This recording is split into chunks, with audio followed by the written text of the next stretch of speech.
Hello and welcome to The Current Thing with me, Nick Dixon. And today I'm only the second most famous person from Kendal in the studio because we are very lucky to have as our guest one of Britain's greatest historians and Kendal lad, Dr. David Starkey. Thanks so much for doing the show, David. Hello. I mentioned the Kendal thing because I thought that's a way to get in. It's a bonding thing. Not many people from Kendal are there in this line of work. I can't really think of anybody else. It's just us two. It's a town of, I think it's still roughly 20,000. It's changed enormously in the, 80 years since I was born there. When I was there and was educated there was, of course, a very characteristic and important way out that produces people in London. It was called the grammar school. The grammar school's destroyed. That vanished. Destroyed, it has to be said, under Margaret Thatcher. Yeah. We need to remind ourselves when we venerate the great lady that she's a terrible Secretary of State for Education. In the Heath government, she closes more grammar schools than anybody else. She's a completely conventional politician under Edward Heath, and then there is the great change. But anyway, up to the early 70s, the grammar school in Kendal, as in so many other little northern towns, acted as two things. It educated the local elite, those who were going to be shopkeepers, bank clerks, run local businesses and whatever. And it also, a handful of people were siphoned off to Oxbridge. And remember, this is true from the Middle Ages. There's this whole notion that the siphoning off of talent to London is something peculiar. It's not. So many of the great figures of the Middle Ages, Wolsey comes from remotest Suffolk. He comes from Ipswich. So many of the great archbishops of the Middle Ages come from the far north of England. They're siphoned off to Oxford and Cambridge. Particularly, I hate to say this as a Cambridge man, to Oxford, because of course Cambridge in the Middle Ages, the only thing it does is produced East Anglian archdeacons. It's a completely unimportant place until the Tudors get their hands on it. Anyway, that's why we're alone. Yes, indeed. And of course I didn't get to go to the grammar school, so we'll see the gulf in education between grammar and comprehensive as it goes on. But on either side of the table. Exactly, that's what I'm saying. Well, I'll do my best. And there were so many things I could ask you. I've been listening to all your recent prolific output on human rights law and so on. And one thing I thought first, quite a broad question. We're at this kind of perhaps inflection point in our politics. The old parties falling apart, new parties emerging, perhaps even the prevailing system falling apart or the prevailing progressive ideology. So I wanted to ask you, what moment in history does this most resemble and what can we learn from historical precedent? I think it resembles a moment that I've already in effect referred to. We are rerunning the 1970s at high speed. That means, I think, that we're going to see a major financial crash. I would have thought it's less than 12 months away. In other words, the 76, when the IMF was brought in. Remember, a friend of mine, Mark Littlewood, with whom I'm doing an awful lot of this political analysis through PopCon, has done a very interesting comparative calculation. Back in 76, when there was the reference because of Healy behaving in exactly the same way that Rachel Reeves has done, letting expenditure rip and letting taxation rip even more. Healy found himself having to summon in the IMF. Do you know what percentage of the IMF's available reserves were taken up by rescuing Britain in 1976? Economics is my weak point, so I have no idea. Right, it's 10%. Okay. Entirely manageable. Mark has done a calculation looking at the relative indebtedness now and the relative indebtedness then. Now our debt is almost 100% of GDP. Almost 100%. Then it was between 30 and 40%. We're paying something like 100 billion a year in tax alone. Servicing the debt alone. Interest rate payments now are consuming 100 billion a year. Last month, to put it into perspective, we borrowed 20 billion pounds. There was a shortfall of income and expenditure. Do you know what percentage? Right. Okay, we borrowed 20 billion. How much do we spend on paying interest of the 20 billion? Well, I've heard we spend about 100 billion a year. No. On the 20 billion No, alone. in 1 month, come on, you're failing your exam. Exactly. I told you I would. In 1 month, we borrowed 20 billion. Right. How much of that 20 billion are we spending on interest? Don't know. 16. Wow. In other words, we're doing what a company or an individual going broke does. Yes. You know, if you look at your credit card and you can't pay that monthly amount, what do? You borrow a bit more, and most of it goes on interest. We're in exactly the same position. And what Mark calculated is that now, if we were to do an equivalent rescue to 1976, it would require 50%. 5 times as much of the cash reserves of the IMF, the credit reserves, which is completely inconceivable that you would punt that much onto one country. Anyway, going back, so we're rerunning the 70s. We're already seeing, on the one hand, the risk of major financial collapse. We are seeing again with the NHS, the nurses have already now announced they're going to go on strike. So the doctors are on strike, the nurses will go on strike, which will lead exactly to the winter of discontent. Indeed, we have a mini winter of discontent in Birmingham where the bins are unemptied. So we're seeing all those side phenomena. The thing that I think is central, however, is a very, very parallel political crisis. And it begins essentially as a crisis of conservatism. Now, I'm so old. I was a young man at this point. I just got my first job. I'd gone from Cambridge to the London School of Economics in the October of 1972. I just got myself into the London housing market. 3 guesses how much property prices had increased by between January 1972 and January 1973. We were talking about your equivalent flat. A little new build flat. You were in the North London. I was in an unfashionable bit of South London on the top of Sydenham Hill in Forest Hill. How much had that flat increased in value because of government policy in 1 year from January 72 to January 73? I think I know it. I think it went from 3,000 to 10,000. 3 times in 1 year. That was the mismanagement of a Conservative government. We had exactly the equivalent of Liz Truss. It was Anthony Barber and the Barber boom, and there was exactly the same consequence. Edward Heath lost, much less catastrophically than Rishi Sunak, but he lost twice to Harold Wilson to Labour. And at which point there was exactly the sort of debate that's going on now in the Conservative Party. But of course, there wasn't a reform. And the debate in the Conservative Party centred around 2 figures. It was going to centre around Margaret Thatcher as the new leader. Remember, we're celebrating the anniversaries of all of this. It's exactly 50 years since Thatcher became leader of the Conservative Party.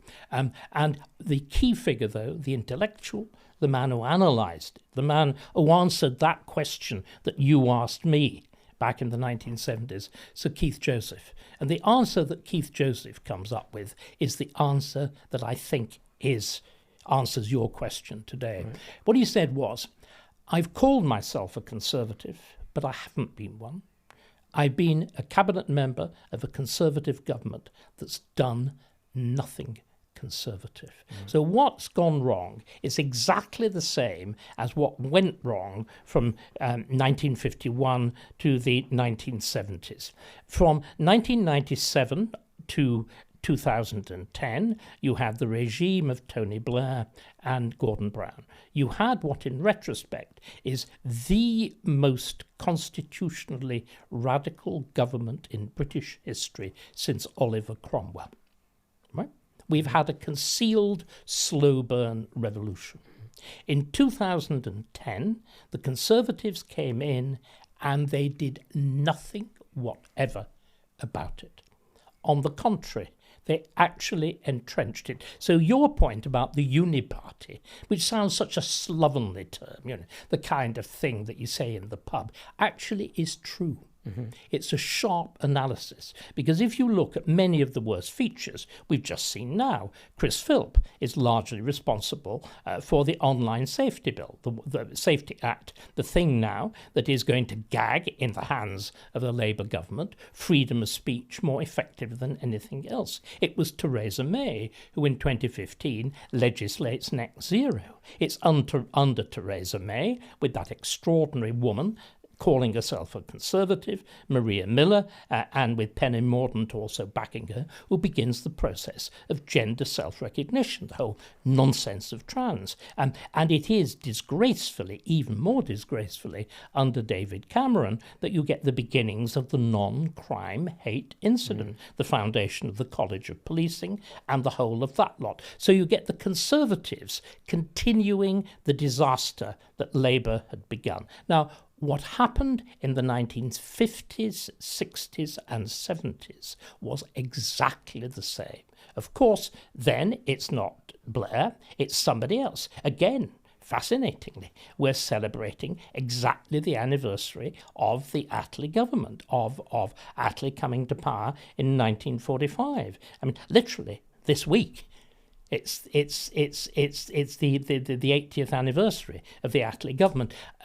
Lauded on the left, in my view, the great catastrophe of British history, because what you try to do is to introduce an ambitious welfare state, unfunded, without insurance cover, on a wrecked wartime economy.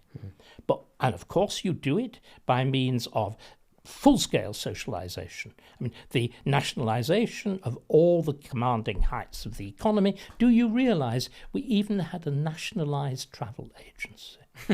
We had Thomas Cook was nationalised. I mean, simply unthinkable and absurd. You obviously coal, steel, iron, the docks, the railways, the lot. Nationalised telephones. I mean, even when we're talking about the 1970s, you were on a waiting. Can young men and young women now imagine it? A waiting list for a telephone. There was a single kind of telephone you could get. There was this amazing moment under Margaret Thatcher when you were allowed a different colour. You could have a cream telephone rather than a black telephone. And then, wonder of wonders, you were allowed one with a push button rather than a... This is as bad as the Soviet Union. And it was a very, very similar structure. It involved, of course, not simply nationalisation of industry. It involved complete would-be economic management by 5-year plans. It was an attempt at a full-scale planned economy. It involved Keynesian economics with enormous amounts of pump priming and trying to manage the consequent wage inflation by prices and incomes policies and whatever. And the Conservative governments, remember, led of all people by who? Churchill in 51, did nothing about it. Right. They continued it. There was even a name for it. Now we call it the Uniparty. Then it was called Buckskellism, after the two figures, Rab Butler of the Conservatives, the pseudo-Conservatives, and Hugh Gateskill of the pretty well real Labour. And it was effectively a coalition government that ran right through. Now, obviously, what Keith Joseph and Thatcher do is to realise they have to break. What is remarkable in the 1970s is between the two of them, they decide you must change the Conservative Party. It must become properly conservative again. And by that, they essentially mean embrace free market economics. In other words, to do a less dramatic version of what Milei is doing in Argentina at the moment. And with a great deal of subtlety and calculation, which of course involves huge amounts of persuasion within the Conservative Party itself, they do it. It takes, remember, 10 years to begin to turn the thing round. But of course, they only do it on the economy. Nothing whatever is done to tackle the vast structures of the civil service, nothing whatever is done to tackle welfare, nothing whatever is done to tackle the NHS. But there is this radical shift in our economy, and you get... It was very painful at first, the processes, again, of recovering. The inflation of the 70s at some points is in the 20s a year.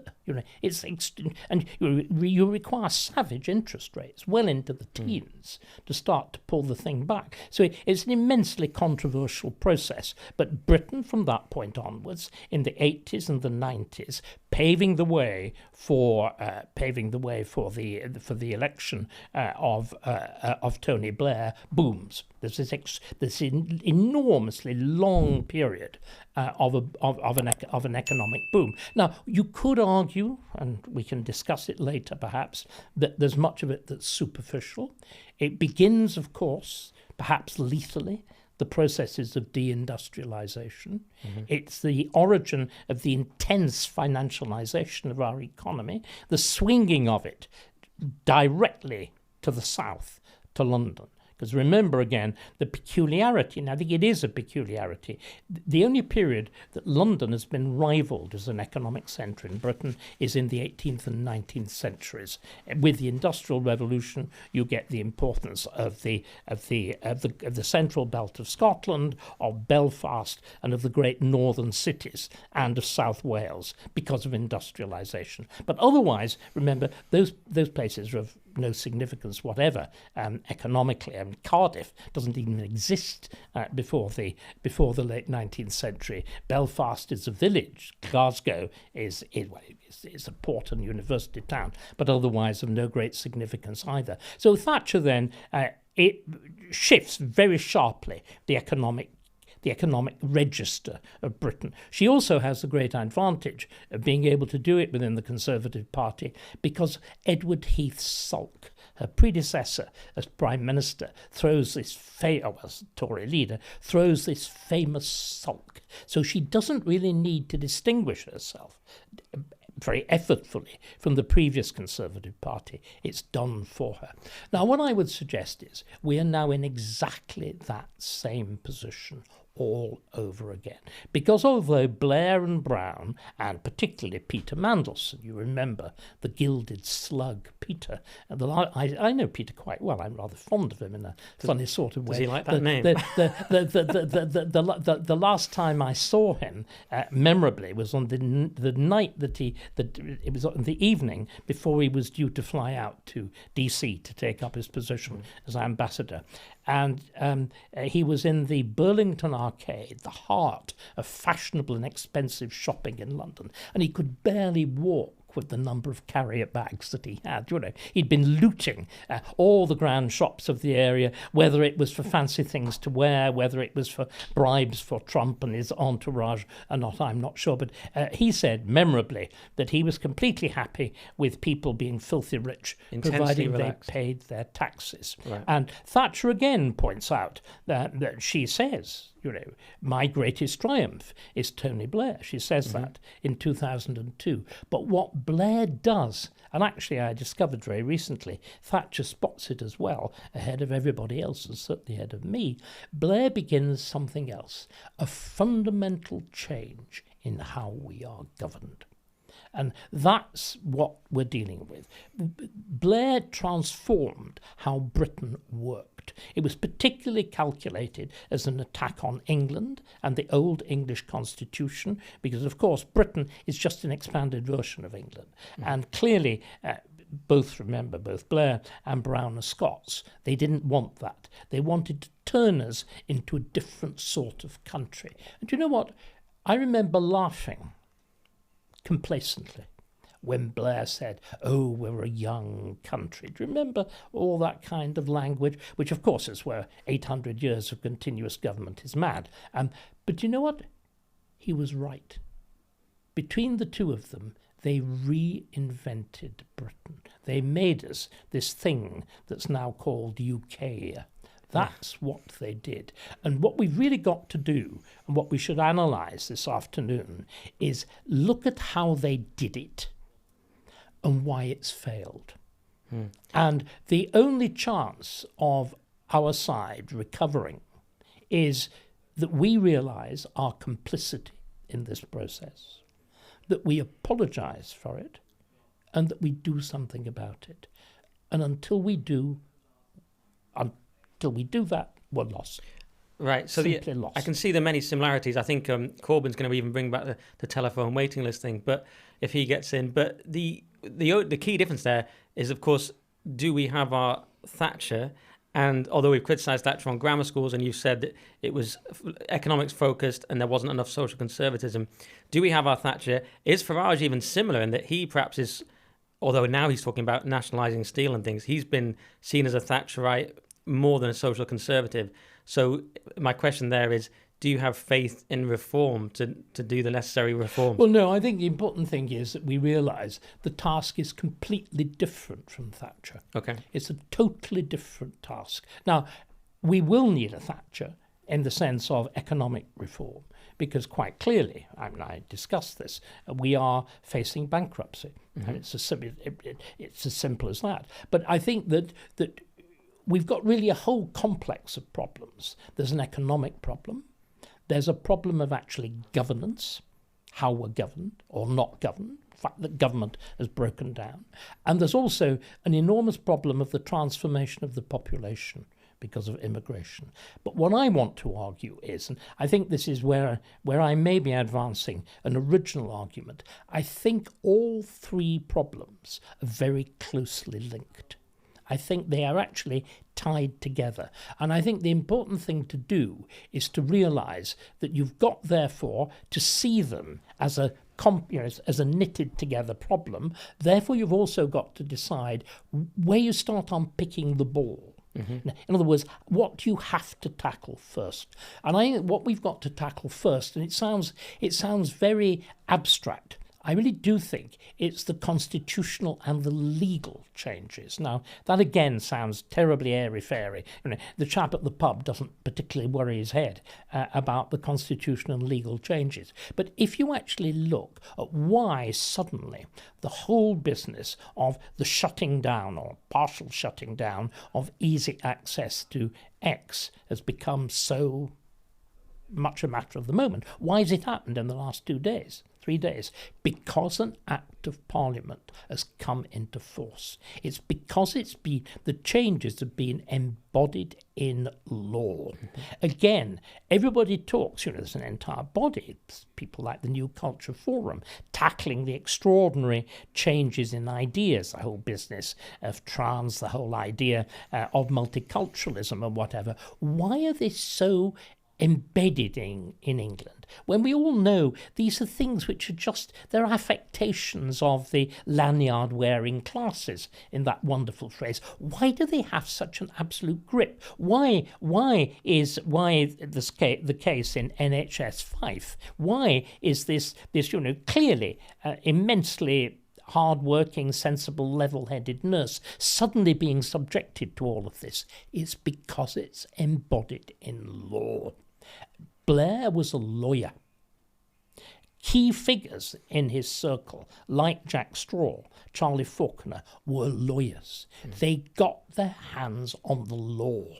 And unfortunately in Britain, for better generally, but also for worse, we take law seriously in a way which is quite different from the way in which law works in continental Europe. Our judiciary is genuinely much more independent. It's treated, there's far less direct political interference. And I think what we've got to do then is to look at the genius. I'm using this word deliberately. I hate Blair. I hate him almost as much as Starmer. But Blair was a genius. Starmer isn't. Blair got hold of the machinery of government, took it by the scruff of the neck and made it do what he wanted. But I think, again, there's an absolutely fundamental principle in what Blair did. And that fundamental principle, again, this point about a new country, the fundamental principle challenged the whole way we've been governed since the late Middle Ages. Here again, I think Starmer is genuinely Blair's follower. One of the things that Starmer has said, which is most memorable, is how contemptuous he is of politics, how he regards Parliament and doesn't even like politics. He doesn't like politics. A prime minister who doesn't like politics, a prime minister who doesn't like parliament, is hopeless in parliament. A prime minister who can't put a speech together, allegedly gives a major speech on immigration and only realises 3 weeks later that he might have echoed Enoch Powell. What sort of person is this? And says quite openly he prefers Davos to Westminster, to Parliament, to Westminster. Now, that is pure Blair. The way we've been governed since really the immediate aftermath of Magna Carta is very differently. Remember, every state in continental Europe, with a tiny number of exceptions, was an absolute monarchy. So it's ruled from the top by a standing army and a bureaucracy. We were quite different. We instead were ruled collectively by a thing called Parliament, King, Lords and Commons, and incorporating the bishops too, in which the idea is that everybody in England is present in a parliament, either directly because you sit there or by your representative because you elect them. Remember, we elected MPs from the 14th century onwards. So the so-called model parliament is of the 1260s. So that remember, I think is vast. We talk about as being an old democracy. We're not, but we're an ancient form of representative government in which, broadly, the governors answer to the governed, and the two sort of swap position. And therefore, a law passed by Parliament binds you in a very particular way because you've taken part in making, which is why, to look at a much later echo of that idea, in the 19th century, you have the idea of policing by consent, of an unarmed police force, because they are citizens too. Then they're not, as in continental Europe, an army of occupation, a gendarmerie. They are fellow citizens responsible only in a heightened form from the ordinary citizen for the enforcement of a common law. Now, what Blair did was simply to overlay that with the continental system. And he did it in two really interesting ways. The central principle of everything he did was to remove power from anybody who was elected. This is why Starmer can be so contemptuous about Parliament, because Parliament now, frankly, is just a theatre. It's a theatre. Real power doesn't reside there. Real power does not reside at the cabinet table. Real power, only to an extent, lies in the hands of the Prime Minister. Instead, Blair sent power in two completely different directions, both of them away from Parliament, both of them away from the political class. He sent it, on the one hand, to experts. Do you remember? We've suddenly had this extraordinary phenomenon of the expert. Interest rates are set by experts. The Monetary Policy Committee of the Bank of England. The use of land is set by experts. English nature. Chaired, of course, by an eco-fanatic, by the wonderfully named Tony Juniper, friend of Prince Charles. The whole of climate change policy, the most important thing that determines all economic policy now, is set by another expert committee, by the way, surrounding which there's a powerful stink of inside dealing, because of course what it effectively does is determine the level of subsidy. The whole of climate change depends on vast state subsidies, which is why our power costs 4 times as much as everybody else's. And if you want an indication of how catastrophic this, and again, let's just pull back. Let me start criticising myself. Government by experts. What could be better?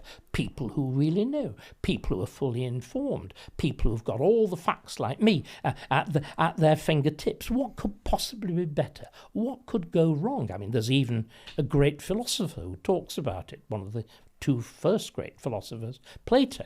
He talks about the government of the philosopher king. He even has a myth to justify the kind of society that results from that. But we had really a very interesting example of genuine government by experts. It's called COVID. Yeah. when we had COVID, we were ruled by a committee of experts. It's called SAGE, which actually is philosopher kings. They were actually they were sort of philosopher kings. They contained some very serious people. Patrick Nurse, Nobel Prize winner, as well as some deeply unserious ones, like that statistical fraud Neil Ferguson of Imperial College, who's been wrong about everything from foot and mouth to BSE and certainly to COVID. But what we saw during COVID was how catastrophic government by a single issue expert committee is. They had one purpose: to stop anybody dying of COVID. Fine. Did they care if you died of cancer? Did they care if you died of heart disease? No. The entire NHS became the National COVID Service. We stopped doing anything else. So you can now see huge spikes in cancer, huge spikes in heart disease, huge spikes in a whole range of extraordinarily complex problems in paediatrics, in childcare. Again, how did we do it? We did it by closing down the economy. At what cost? The cost of a medium-sized war. In fact, rather a large war. Several hundred billion for sweet F.A. Mm-hmm. And we did even worse. With furlough, we dissolved the habits of working. We created this whole world in which you assume, like Jeremy Corbyn, that money grows on trees. There's no accident that working from home led directly to the enormous increase of mental health problems, but also to simple skiving. Mm-hmm. That's what government by experts does. It's completely distorting, because you only look at one issue, which is why you need a thing that Starmer is so contemptuous of, why you need a cabinet in which different sides of the problem, the economic, the social, the political, the judicial, the foreign policy, should all be argued out round a table. It's why we were so extraordinarily well governed for most of our history, precisely because the government by debate, which is what parliamentary government means. Parliament just means talking. Why I'm so keen on it, clearly. But it just comes from the French parler. Mm-hmm. And we were brilliantly well governed by that process until this gigantic problem of Blair. And then the other thing, and I'll put this more quickly, so half of government goes to these committees. There are 4, the so-called quangos, quasi-autonomous non-governmental organisations. Do you know how many there are? 444, there we go, which control 1/3 of government expenditure, over which Parliament has got no say whatever. There are even 6 of them, it was just revealed recently, that deal with setting standards in the NHS. Mm. It's bizarre. Anyway, the other thing that Blair does is, of course, heave huge quantities of power to judges and to lawyers, because what the Human Rights Act does is effectively, even before they created the Supreme Court, the Human Rights Act is 97, 98, and the Supreme Court is not until 2005, 6, 7, with the Constitutional Reform Act. But the result of the incorporation of the ECHR is, in the European Convention on Human Rights into English law, is to transform the notion that Parliament is the final authority. Because again, it's the problem with human rights. They sound so lovely. I call it the Paddington Bear, this extraordinary growth of sentimentality. Paddington Bear with his little red hat on and a little luggage label around his neck and his sweet little battered leathered suitcase. There are times when I really would reverse the female franchise, but I mean this terrible sentimentality that's taken over our politics. But think what an idea of European or universal human rights means. It means, first, there's a body or something from somewhere that sits above the nation, that sits above the nation's ability to govern itself, be it a thing called Europe or a thing called the world. But the thing that's most dangerous, Nick, is if you believe in universal human rights, you believe in a universal human being.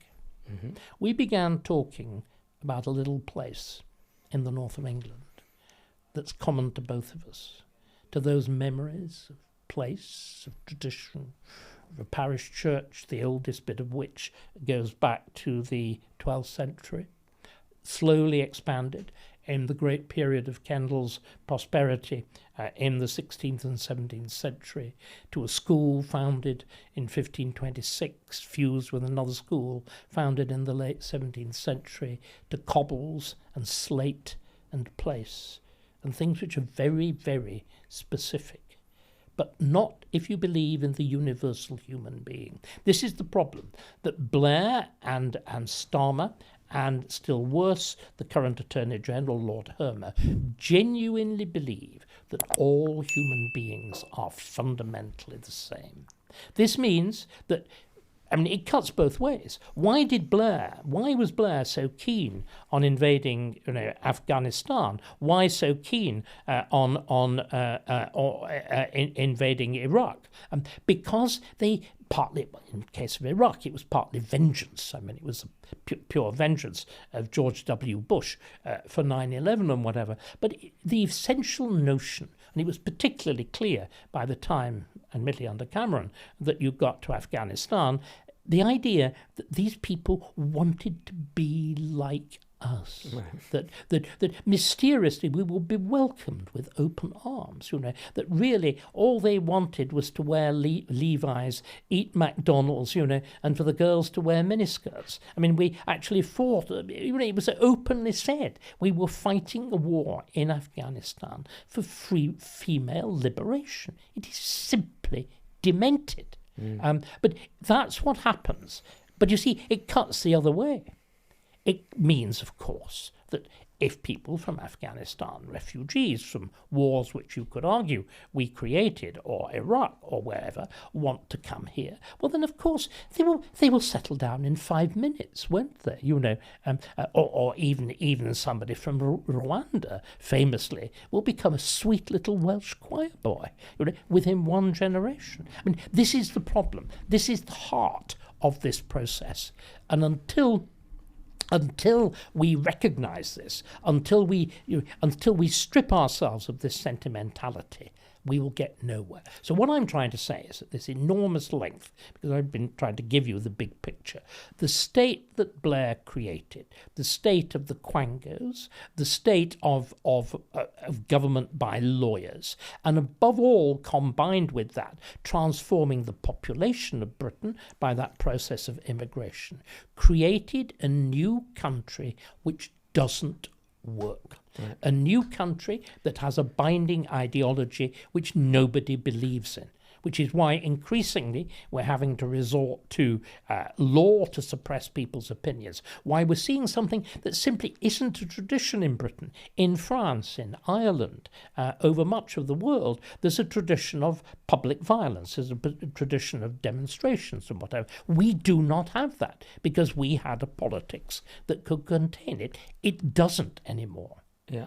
Epping, what's going on in Epping is a symptom of something profound, something deep, an ungovernability, much, much worse than anything that Margaret Thatcher had to deal with.